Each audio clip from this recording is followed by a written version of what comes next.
Hi everyone, I'm Krista Liggett, the Heritage Policy and Designations Advisor with the Heritage Conservation Branch at the Ministry of Parks, Culture and Sport. Welcome to the last day of our 2025 Heritage Webinar Series. We hope you've been really enjoying this year's presentations. The last couple of days have been great. Before we start, I want to acknowledge that Regina, where I'm located here today, is in Treaty 4 territory, which is the traditional land of the Cree, the Saulteaux, Nakota, Dakota, and Lakota, and home of the Métis. We make these land acknowledgements out of respect and as an act of reconciliation to those whose land we use and share. These webinars are an opportunity to learn about some interesting historic places around the province and the work that individuals, organizations, and communities have done to preserve them. But not just preserve them.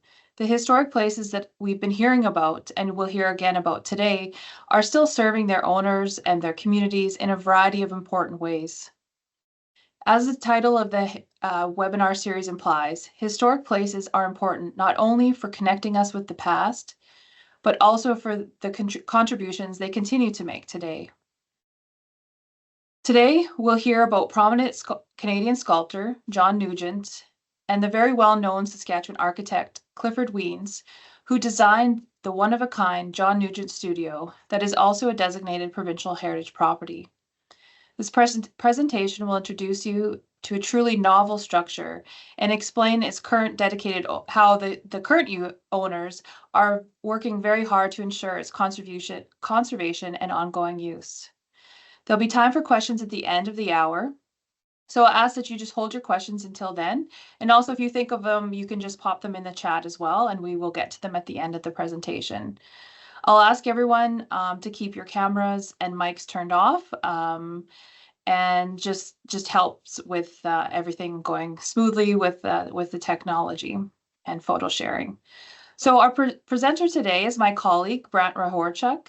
Brant is the Heritage Building Conservation Officer here at the Heritage Conservation Branch. Brant works with our provincial heritage properties, including the John Nugent Studio that he'll be talking about today, to ensure that these buildings and those important features of the property and the building are protected. So he works with property owners and also reviews any proposed changes, among other things that Brant does. So Brant, with that said, I will turn things over to you. Sounds good. Thank you, Krista. Yeah. Okay. Hi, like Krista said, I'm Brant Hryhorczuk with the Heritage Conservation Branch. Welcome to today's presentation, and we also have some honored guests here today that'll help us out. That's one of them. So what you see here are the welding glasses belonging to Mr. John Cullen Nugent, one of Saskatchewan's most celebrated and fondly remembered artist, educator, and abstract sculptor. John Nugent was born in Montreal in 1921 and passed away in 2014 at the age of 93. During the Second World War, John served his country as a military policeman in the Canadian Armed Forces. Following the war, John studied at St. John's College in Collegeville, Minnesota, where he was exposed to liberal ideals and the post-war renewal in the arts that was sweeping the Catholic Church. It was here that he apprenticed in sculpture and silversmith work. In 1947, John moved to Lumsden, Saskatchewan, in the beautiful Qu'Appelle Valley. He attended the Emma Lake Artist Workshops in the 1950s and 60s. Emma Lake is located about a half-hour drive north of Prince Albert, and the summer workshops took place between 1955 and 2012. At his first studio in Lumsden, located in a barn, he executed liturgical commissions in silver and bronze, as seen in these simplified but expressive forms of these chalices.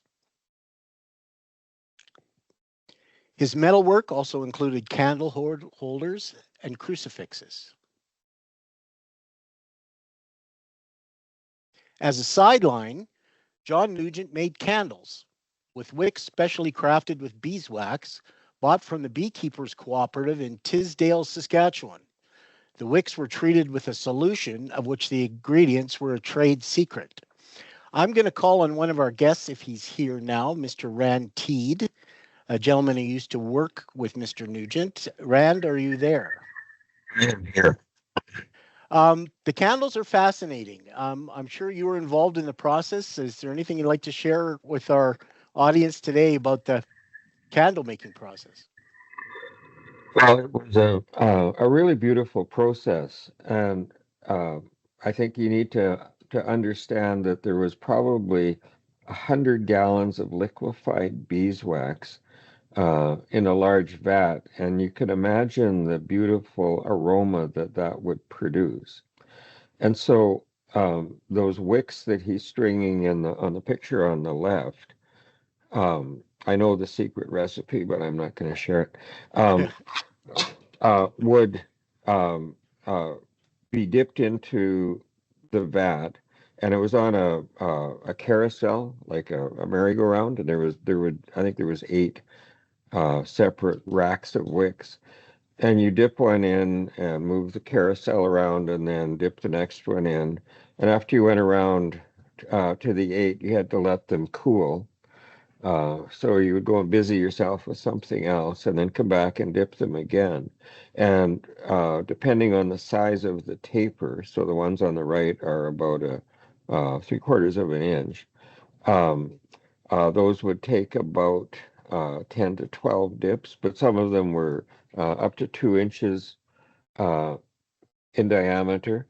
And then he also made straight candles, and that was interesting because once you had the taper made, you'd invert uh, the rack, which was a somewhat acrobatic process, and hang it upside down, and then start dipping it again, and it would produce a straight-sided candle. Wow, that's fascinating. Thank you, Rand. In the 1960s, Nugent turned his attention to sculpture. On the right, you see an aluminum alloy sculpture of whooping cranes that once flew in front of the main entry to Regina's airport. Nugent became particularly known for his abstract metal sculptures. In 1967, Nugent won a competition for a new public sculpture honoring Métis leader Louis Riel. His abstract design consisted of 2 large steel plates with a single spike between them, understood as 2 hands reaching out with the third element pointing to the sky. Now, this was a mock-up. Rand, if you're still there, how big was the original intended to be? And we also have Karen Nugent with us as well today. And Karen, you're welcome to chime in as well. Well, the original was intended to be about 20 feet high. And so it was interesting when he did this maquette, and they hadn't decided where they were going to put it. There was some discussion about putting it in front of the university library. So we took the maquette into the university and set it up uh, in front of the university building, and then placed a camera fairly close to it, so it would create the sense of perspective that would show how big it would be in reality. And this was Okay. back in the days of film. So then he had to take his camera home, and John processed all of his own film. And so we ended up doing that a couple of times to try and get it right, but it was a very interesting process. It's a beautiful piece. Hmm. It was a little too abstract for the government of the day. That's what I understand. And following some political controversy, like you just mentioned, John followed up with a more traditional depiction of the Métis leader. This version stood for many years in front of the Saskatchewan legislature. Both were recently on display at the Mackenzie Art Gallery here in Regina. And Rand, this one had some controversy too. You had to make some amendments to this piece. Well, initially it was nude, just to show the power of Louis Riel. And Ross Thatcher wanted him in overalls and a Mackinac jacket, uh, which wasn't really suited to what John wanted to do. So then he had to make this cape to cover up uh, the nude sculpture. It's still nude underneath. In 1975, he received a commission to create an abstract symbolizing prairie wheat fields. Today, Number 1 Northern rightfully sits in its original location at the Grain Exchange building in Winnipeg. In 1977, he created Tolsop, a three-dimensional abstract made of surplus steel that is situated on the campus of the University of Regina. Now, this particular piece was welded so that it has a different character when viewed at different angles. And like any great work created for the Canadian prairies, it is equally inspiring after a Saskatchewan winter snowfall. Many of Nugent's pieces may be found on the land surrounding his studio in Lumsden. Another great reason to pay Lumsden a visit. It's a beautiful town. In the 1990s, Nugent's interest turned to photography, and I want to give a big thank you to Karen Nugent for providing me with these images. The one you saw earlier in the lobby of today's presentation, it was a glossy black and white photo with the poem that you saw written directly underneath.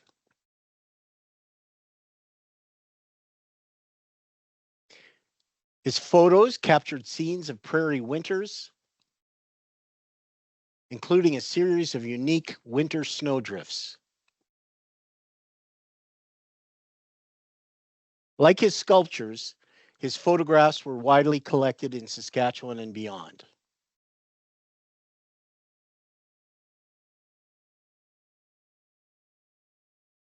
Clifford Donald Wiens was a Saskatchewan writer, poet, designer, and architect.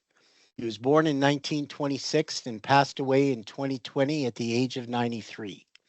Wiens left behind an impressive and award-winning architectural body of work. The piece you see here is Silton Chapel. Unfortunately, it has collapsed and is no longer with us, but much of Wiens' notable work remains today, including one of his earliest designs, completed in 1959, St. Joseph's Church in the town of Whitewood, Saskatchewan. A simple triangular design with a slanted roof that almost touches the ground to protect the building from those notorious prairie winds we here in Saskatchewan are familiar with. In 1968, he designed a precast concrete and steel heating and cooling plant for the University of Regina. The building received the Canadian Massey Medal of what is now called the Governor General's Award for Architecture. It remains an example of Clifford Wiens' innovative and expressive modern architecture.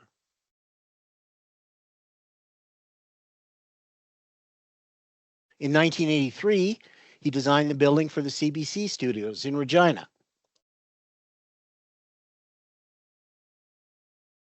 Complete with an abstract sculpture seen here at the main entry to the building, created by none other than Mr. John Cullen Nugent. And other Nugent abstracts that adorn the main lobby.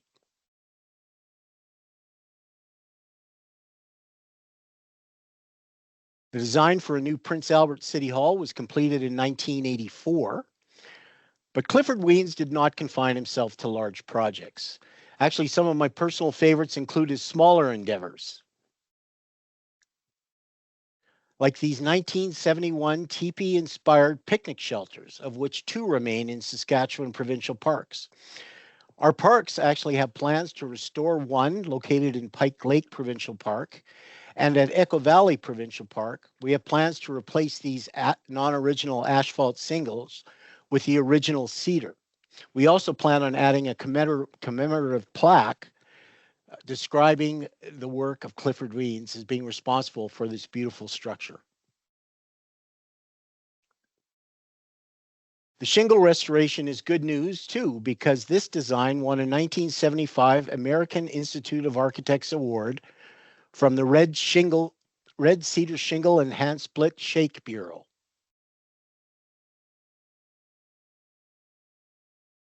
And finally, one of my favorites, this elegant public washroom in Regina's Wascana Center at the foot of the Albert Street Bridge. And I'm going to bring in Robin. Are you there?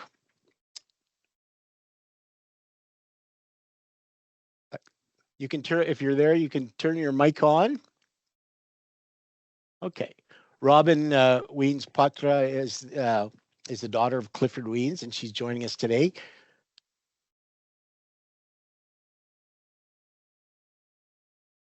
So our story today begins with the burning down of John Nugent's barn in 1960. Nugent commissioned Clifford Wiens to design a new studio.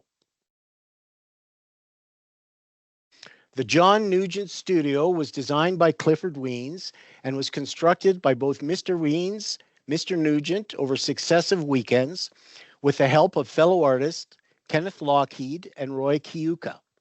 From the statement of significance for the property, all were part of a flowering activity in the visual arts in Saskatchewan following the Second World War. The John Nugent Studio received a Massey Silver Medal in 1967 from the Royal Architectural Institute of Canada and was designated as a Saskatchewan Provincial Heritage Property in 2005. The design called for the building of a sculpture studio or foundry that was connected to a candle factory by a tunnel-like stair. The foundry section here, containing the sculpture studio, was designed with a concrete conical roof form constructed of pre-tensioned thin shell concrete.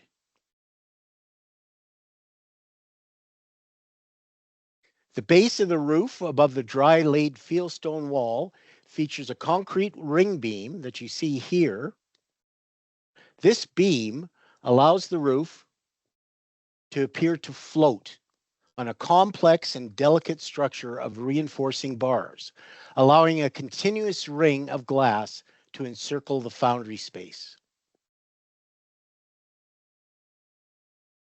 Within the studio, this large steel beam was used to support the sculptures being worked on. And here, you see at the end of the beam, is mounted on wheels that allows the beam to rotate around the top of the wall. Now, Rand, one of the things I was looking at, I've been to this building many times, and sometimes you just don't see things all the time right away. And I'm just going to point out up here what I noticed, and I never realized this till much later, is that the top of that dome is hollow and appears to support a lot of tension cables. What was the purpose of those up there? The tension cables help support the center of the beam. So if you look at the picture on the left, there's also a track with a chain lift that slides back and forth. Okay. And so just to the left of that round disc that the beam's supporting was a furnace that he used to melt bronze in. And the opening up at the top would allow the heat and the smoke from the bronze melting to escape the building. It didn't all escape the building because every time we poured bronze, both of us coughed for about 4 days after. I'm surprised that I don't have black lung or something like that. I mean, what kind of heat are we talking about to Well, melt bronze? bronze melts at 2,200 degrees Fahrenheit. Wow. So it was hot. And it was hot. It was hot. So you'd lift the bronze crucible out of the furnace and then hand hold a device that allowed you to tip the bronze into a mold. It was a really beautiful process. And what was the advantage of having the wheels on the beam to be able to rotate it?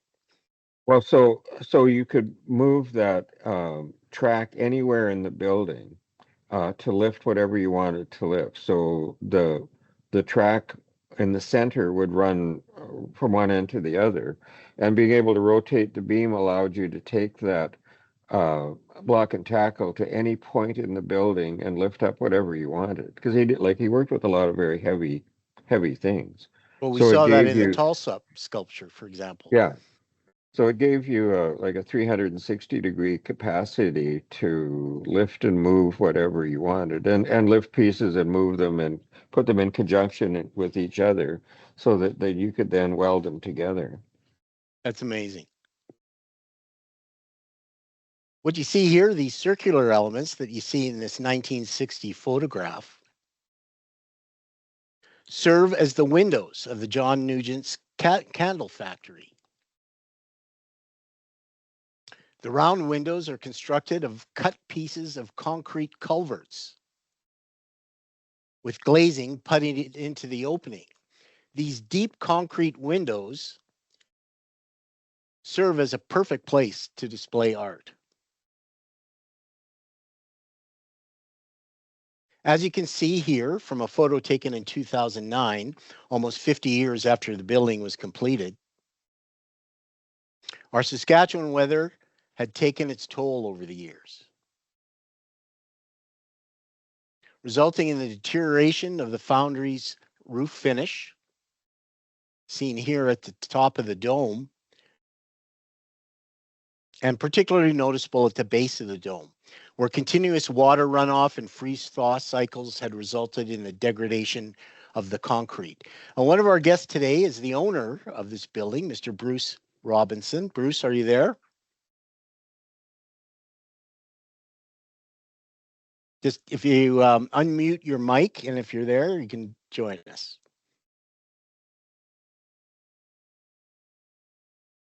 Okay, we'll figure it out in a bit. Bruce is attending.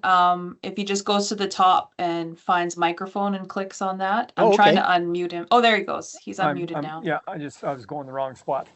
Hey, no problem, Bruce. Welcome. Thank you. Now I'm guessing that probably that concrete was the most challenging part of the restoration. Well, it took a bit. You got to get the right person to do the renovations. Like when had a fella come in that was pretty good at patching concrete like this, so he did a pretty nice job. He did, and it should last for a few years.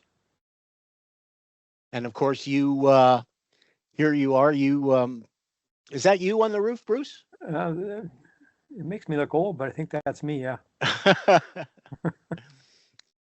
So here's showing Bruce. They applied a new roof over the candle factory, and was that a bitumen roof? It looks like. Was it, Bruce? Actually, what I did was I just went over top it with basically an asphalt sealer.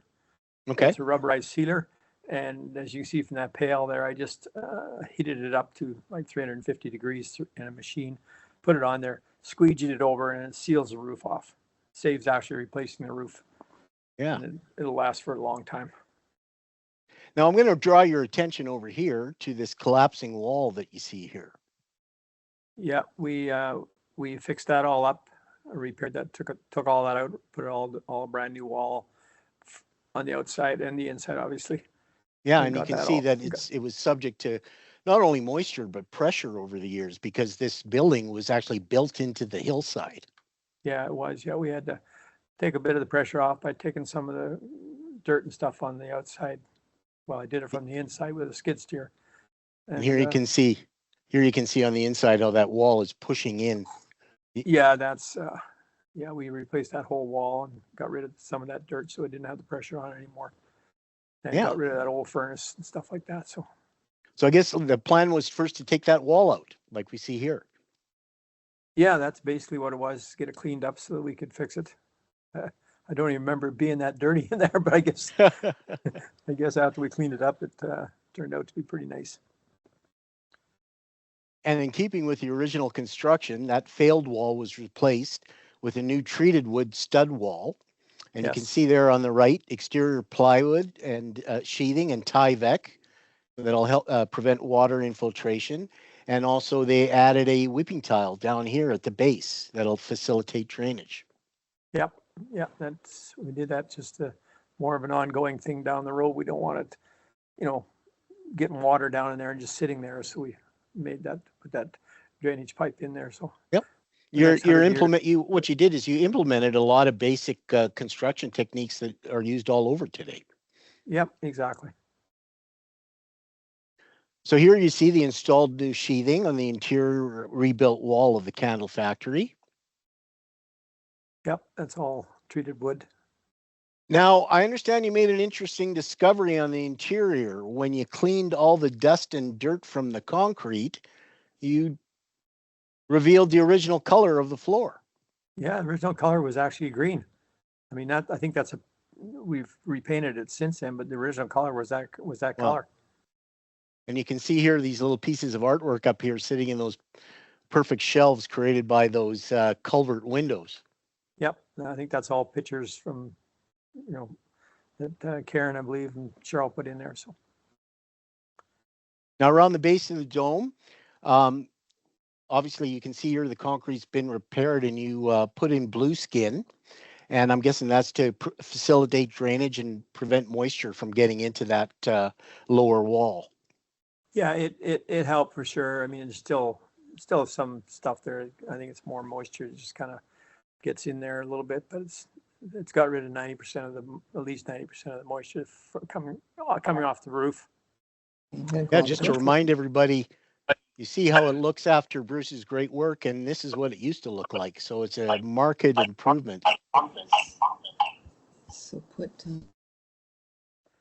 yeah, well, I wouldn't say it was my work. It was another fellow that did it, but. Well, it was a team effort. I know when I visit out there, sometimes there were quite a few people out there diligently working at this. Yep, no. And the old worn and damaged glass, you took that out from the perimeter. Yeah, and replaced all of it. And this must have been a fun job because you literally have to do the work while lying down. Pretty much, yeah, but it sealed it off pretty nice, and we put in basically a plexi type glass, and it's I didn't want somebody walking up to it and kicking it and breaking it, so yeah, it'll be there for a long time, and it's sealed off really well top and bottom. So as you can see, sealing it. I really like there. So thing I love about this photo is how you can see how the glass wraps all the way around the perimeter of the foundry. Yeah. And of course, he also had to replace the glass in the round windows as well. What kind of challenge was that in fitting those in? My understanding was they were basically just puttied in there originally. Yeah, I think they were. Yeah, that's the way they were before. And we basically just did the same thing. I got a really good abrasive type of material and put it in there, and it's been pretty rock solid ever since I done that. I think I finished it off last summer or the summer before. So, and we put in a double set of windows. Oh, that's great. And this main door to the foundry had seen better days, obviously. What appeared to be a deteriorating door consisting of two large pieces of rotting plywood was replaced by this beautiful artistic piece. Yes. I believe it was by a local craftsman. Is that right, Bruce?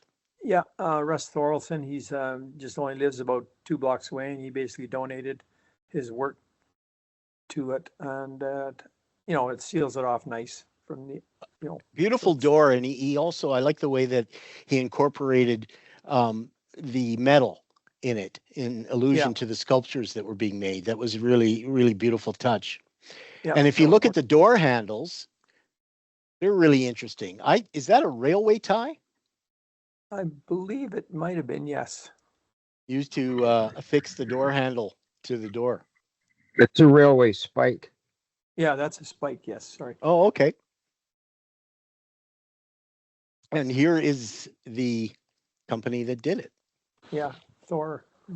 He's a really good artist. He's done a lot of the work around there, and he'll be doing more once we get a little closer. Once we get rid of the asbestos on the inside of the thing, then we'll probably do a bit more work on the outside. We got some. Well, funny you mentioned that, because that's the next thing I was going to ask you about. So obviously, this asbestos was installed at one time. Rand, because I noticed the original pictures, there was no asbestos on the ceiling. I guess there came a point where it was determined you needed to install something because of all the heat. Well, asbestos was installed after my days there, but it was installed to not to keep the place cooler rather than warmer, so that you could work in it in the wintertime, because when it wasn't insulated, it got very cold in there unless you had the furnace going. Okay. And here's another shot at the asbestos, and that is that one of the things that still needs to be done, Bruce? Well, that styrofoam you see is covering up the asbestos. The asbestos below it is only about 1/4 of an inch thick. It's more like it's a different type of asbestos, just sprayed on. So once all that styrofoam comes down, then we can either do one of two things. We've talked to a couple of engineers, and we can encapsulate it by spraying an encapsulation product, which basically covers it all up. And then it'll be a white coloring, and you can do that, or you can replace it, which is very expensive. So it's kind of a decision we have to make moving forward. Yep. Well, in the end, here's the restored John Nugent studio as it looks. Fantastic job. And it's coming around, yep. And I'm just going to let this photo speak for itself. It's a beautiful shot of the studio. So from an aerial perspective, here's the entrance over here to the foundry. Here's the entrance over here to the candle factory. And that tunnel we spoke about earlier, connecting them to it, it's about there from my memory. Yep. So some might be wondering what's happening today at the John Nugent studio. Well, today oh, sorry, go ahead. We've done, this is interesting, this picture you see is an artist that came inside and he painted one wall for us with a bunch of John's information on it and pictures of stuff. I don't know if you've got a picture of that or not, but we're trying to raise funds, or eventually raise funds to get rid of the asbestos and stuff like that on the inside of the dome. And that's kind of where we're at right now. I mean, we've hoping to put in electricity through a solar system. Okay. But that'll take a while yet. So maybe you can give us a little insight into. My understanding is these photos were taken at a farewell supper for an artist in residence within the candle factory. Yes, the fellow that did that did all that painting. I don't think he's actually in that picture. That's Karen in the middle there. Yeah, and he's right next to me with a hat on. Yeah, I guess that's maybe him. Yeah. That's Breck. Yeah. Yeah, that's Breck. Yeah. And it's a pretty. That's John Nugent on the right hand side there. That's what I thought. Yeah. And I don't know if there's another picture. There's another one here. And actually, the more I look at this, but the more I began to discover some things. The pipe, and that would be John Nugent. And if you look here, a stylized look at the candles hanging from those holders we saw earlier. And if we go way over here, you see a little stylized painting of the studio. Yeah. And then in the center, there's a crucifix. Yes, that's right. And in the center, there's a crucifix. And that would be an allusion to John's work with the church. Correct. Now, here's another shot. Now, Bruce, I know that I remember back in 2020, you had some plans for fundraising and auctions, and COVID hit, and that threw a big monkey wrench into everything. How has that been going since in terms of, maybe you could let everybody know what you guys were doing to try to raise funds to restore the building? Well, we had one, what was that called, Karen, where we had that? We had an art gala. Art gala, yeah. And it raised a bit of funds, but it's like anything, it's very expensive to get stuff done now, so. No doubt. And see, it's just asbestos. That's the problem. That's the biggest thing. And of course, that's what's holding everything back. Yeah, the government doesn't want to, you know, they won't give you any money to remove asbestos, but they allowed it to go in. It doesn't make any sense. The three pieces there on, there's. Oh, I'll go back. It's okay. Nope, there we Yeah, go. on that wall is Louis Riel that he did, and another couple of pieces that are in the Mackenzie Art Gallery that Dad has. Oh, fantastic. That's what Freck did on that wall there. It's just amazing that this and great the space is still being used. I love this picture from, I believe this is from the outside of the building looking into the candle factory with a lit candle on that concrete window. Yeah, Yep. that is neat. It's a beautiful shot. Beautiful shot by Bruce Robinson, actually. All right, Yep. Bruce. Bruce and Cheryl have done a lot of work. Yep. Now, also what's going on, my understanding is the studio played a role in the annual Lumsden Scarecrow Festival in September of last year. And within this festival, there are more than 100 public scarecrow displays located throughout the community. And that the Nugent studio played host to the festival's Artist Alley. That we did. And there's a great scarecrow in front of the dome. So what I'm going to do now is I'm going to shift gears here and I'm going to, I can escape. Oh, there we go. Okay. And end today's presentation. And let's hope this video works. Put the sound on.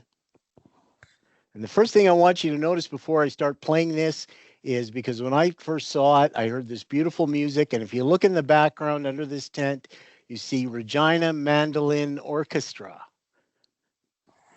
Out of that. Well, and then she made me walk the highway. I'm like, somebody say.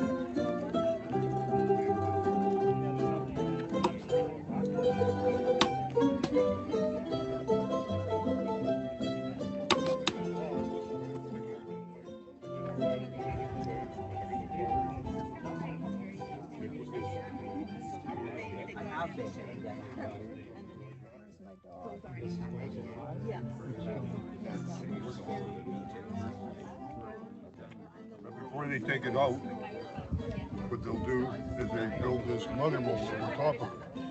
And this is out of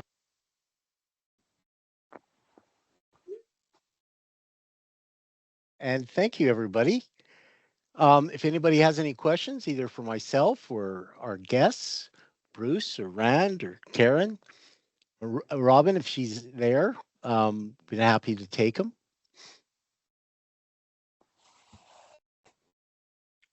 Got anything in the chat, Krista? Yeah, there's one here that's a question about the TP structure that used to be in the Condi Nature Reserve. Was it one of those structures? I believe, was it another one of those? Wayne, do you mean the like the TP structures that are in the provincial parks? Maybe that's what. Yeah, because my understanding is that there was, I don't know how many there were in the provincial parks. There's two remaining. Marvin says yes, it was. Okay. Sorry. Thanks, Marvin. Marvin's our go-to guy. He knows all the historical details.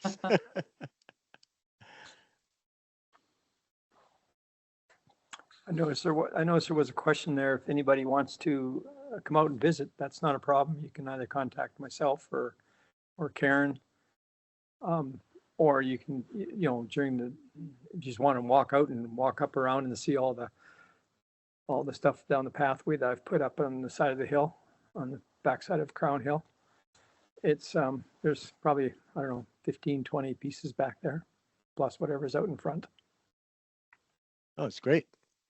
The How pathway would that- they do that, Bruce? Just via your email address? Yeah, you can email me, or I can give you my phone number too. Okay, if you could just post that in the chat, people, if you could write it down, that'd be great.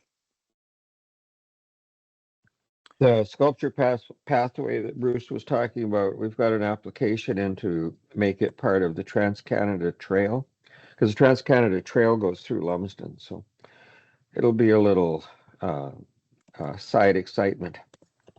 Oh, it'd be great. It's a beautiful town to visit, it really is. It's just you don't think you're in Saskatchewan anymore.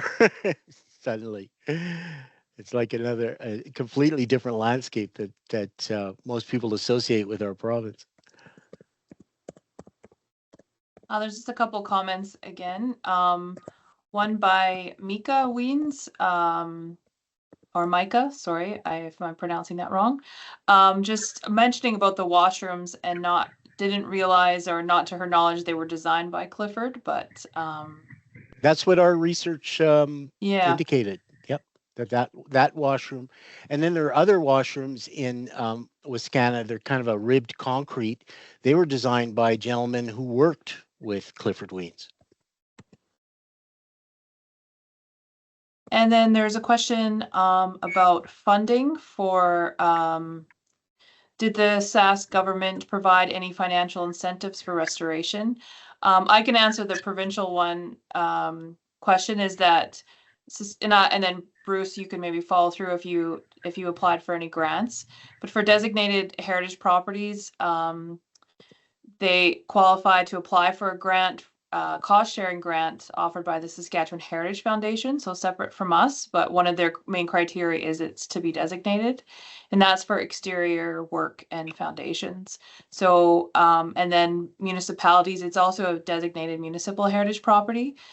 So every municipality can set their own incentives. So Bruce, I don't know if you had applied for any of those or worked with if the town of Lumsden has any other incentives that you can take over the other part of the question.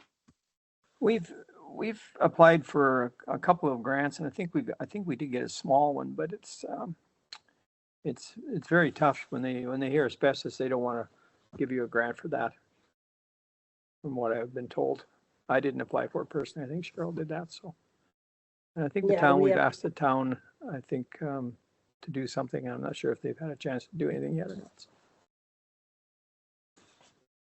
Heritage, through Heritage, after our gala, we applied and they matched to help with the funding of restoration too, right? Oh, good. Good. That's good to hear.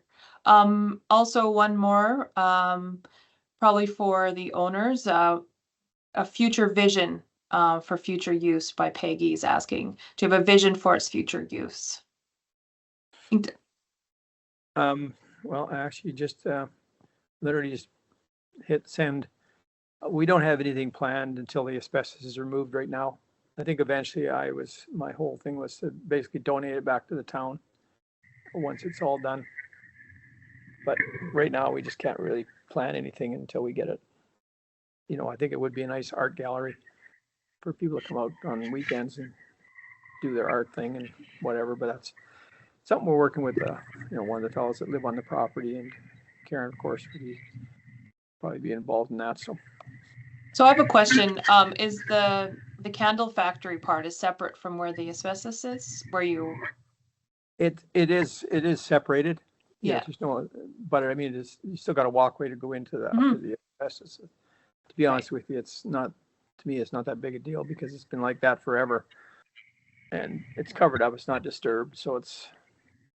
But people get nervous about it, so we don't ask people to go up there if they want to go up there. I don't have a problem with it, but we got to get that straightened out. That's kind of the biggest issue right now. So.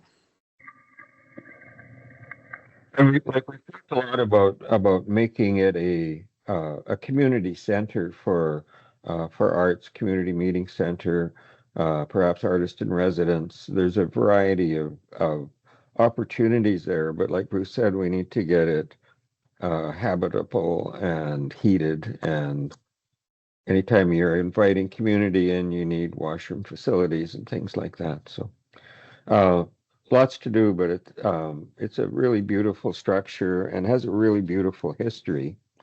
And so I really appreciate Krista and Brant putting this together and getting a few more people aware of what's been happening out there. I was really fortunate. My dad thought I was under engaged in life and sent me up there to work with John when I was 14. And I spent a number of years working up there, and then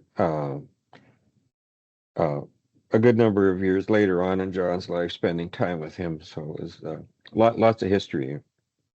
Lots of history. Yeah. So thank you for doing this. Yes, Yeah, well, thank It was you. our pleasure. Very It was good. an absolute pleasure. And I want to thank everybody who supported this and provided me with source material and spoke today. This was a team effort, and yeah, thank you to everybody so much for your support. Thanks for putting it on, Brant. Thanks, Brant. Yeah, so if Thanks, anybody, Bruce. oh, sorry, Karen. Yeah, I was just going to thank Bruce and Cheryl too, because the Mhm. time and money that they put towards this project is needs to be noticed too, right? A lot of hours put in there. A lot Yeah, more to true. put in yet. No doubt. Oh, I It know. truly is a Okay. one-of-a-kind place, though. It truly is, is. it It's is. such a Yeah. special place with connections with the architecture and artists. It is amazing. There's nothing like it. So I just wanted to mention as we come to the end here, if anybody has any questions that they think of after, just reach out. I will just put reach out to any of us. So there's been contacts in the chat, and when you registered, you'd have my contact. And I just want to again say a huge thank you to everyone that participated. Thank you, Brant, and all those family members and everybody that we just mentioned that participated. It's been wonderful. So that concludes our program and also includes the end of this year's webinars. So thanks again to everybody. We couldn't do these webinars without everyone's generosity of giving your time to be able to share the stories of your projects. It's greatly appreciated. So again, thanks to everybody who came out today and also to our other ones that we had earlier this week. It's been great. So thanks, everybody. Thanks, Thank you. everybody.